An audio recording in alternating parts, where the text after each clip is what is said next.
Man, I love fireflies. I've never really seen one in real life, unless you count the ones in the Pirates of the Caribbean right in Disneyland, but they are really pretty. And the way that they glow. Wait, why do they glow? Let me tell you. The reason why fireflies glow, why the pretty bioluminescent plankton in the ocean glow, and yes, I do mean this kind of plankton, is because of a small, light-emitting organic molecule called luciferin, which causes bioluminescence. Bioluminescence has been seen all throughout time. It was mentioned in ancient Chinese poetry recorded by Aristotle and catalogued by Albertus Magnus, but no one really knew what caused it until a French pharmacologist named Raphael Dubois came into the picture. Raphael Dubois discovered luciferin in the late 19th century by using bioluminescent clams and cold water to make a glowing paste. He split the paste into two parts and conducted different experiments on them. For the first half, he heated the sample and the glowing stopped. For the other half, he left it alone and eventually the glow went out by itself. Once the first half was cooled down, he combined it with the second half and saw the light emission once again. Dubois conducted a similar experiment using bioluminescent click beetle and noticed the reaction. This led Dubois to discover that bioluminescence is caused by a heat-stable organic molecule which he called luciferin and an enzyme which he called luciferase. The luciferin binds to the luciferase through a specific active site on the enzyme and reacts with oxygen. The oxidized luciferin produces an excited state molecule that releases light energy as it returns to its ground state. Organisms can often control their bioluminescence by controlling the amount of luciferin, luciferase, or oxygen they regulate. Fireflies, for example, control the light in their butt by regulating the amount of oxygen that reaches their light-producing organs. When oxygen is present, the light is on, and when oxygen is absent, the light is off. Luciferases all stem from different unrelated protein families, and therefore there is no unifying mechanism between each pairing. Despite variations in specific mechanisms, all luciferase systems share three fundamental components: a light-emitting substrate, oxygen, and in many cases a cofactor, such as ATP, magnesium, or calcium. All luciferases are classified as oxidoreductases, meaning their mechanisms all include the incorporation of molecular oxygen at some stage.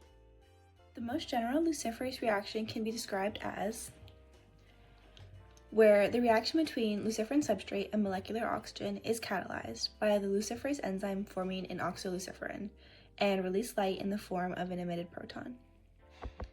This reaction is extremely efficient. Nearly all of the energy input into the reaction is transformed into light. The reaction ranges from anywhere between 80 to 90% efficient. As a result of this, luciferase reactions are extremely useful in quantitative experiments because the amount of light produced can easily be quantified via spectrophotometry. A specific example of a luciferase mechanism can be described by bacterial luciferase, also known as LUX.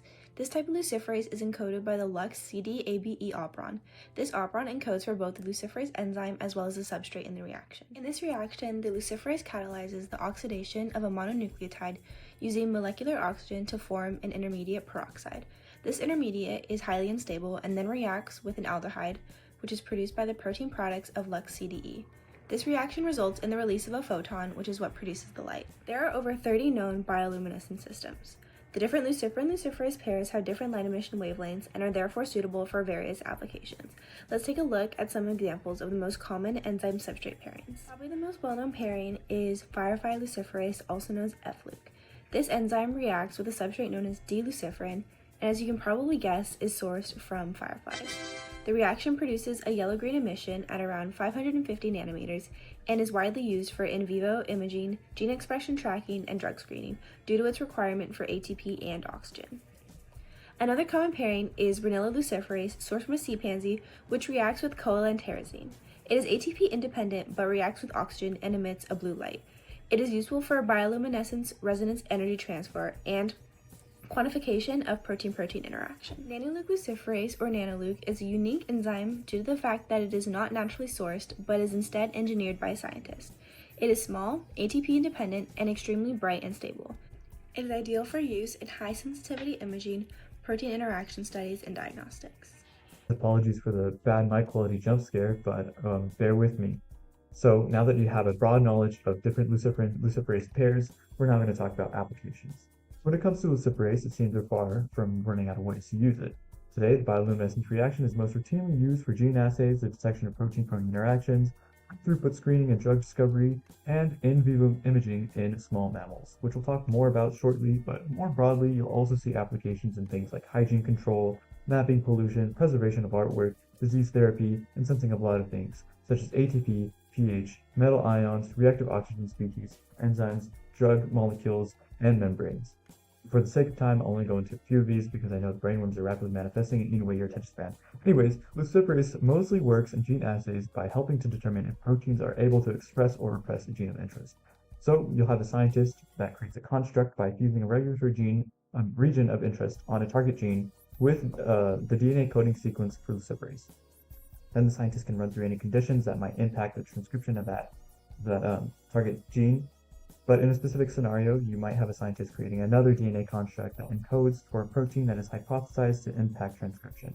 Then the scientist will transfect a cell culture system with both of these constructs, and if the protein is able to upregulate transcription of the target gene, the cells express luciferase. Otherwise, if it downregulates the transcription, the cells will express less luciferase than normal. This is all quantified through the amount of light produced in a reaction, allowing you to determine the effect of protein expression on a target gene.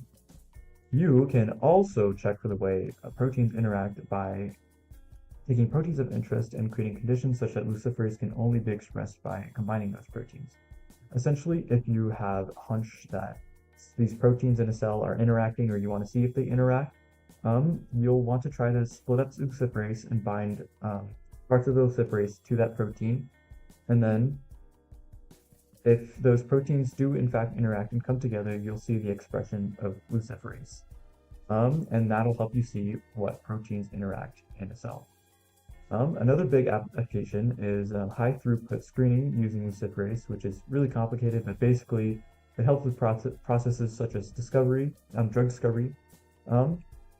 Basically, you create a cell that expresses a luciferase gene under the control of a promoter that is activated by a molecule of interest. You can then test the reactivity of the promoter region and your molecules of interest by measuring the luminescence for the molecule, allowing you to quickly gain information on potential drug candidates. This process usually takes place on a large scale and needs a bunch of small automated wells. Lastly, you have something like in vivo imaging using luciferase. Basically, you'll take bioengineered cells that express luciferase and transplant them into a living body, and then you're able to non-invasively track things like cellular activity, tumor growth, protein interactions, all live in an animal without causing them much harm. Now that is Lucifer awesome.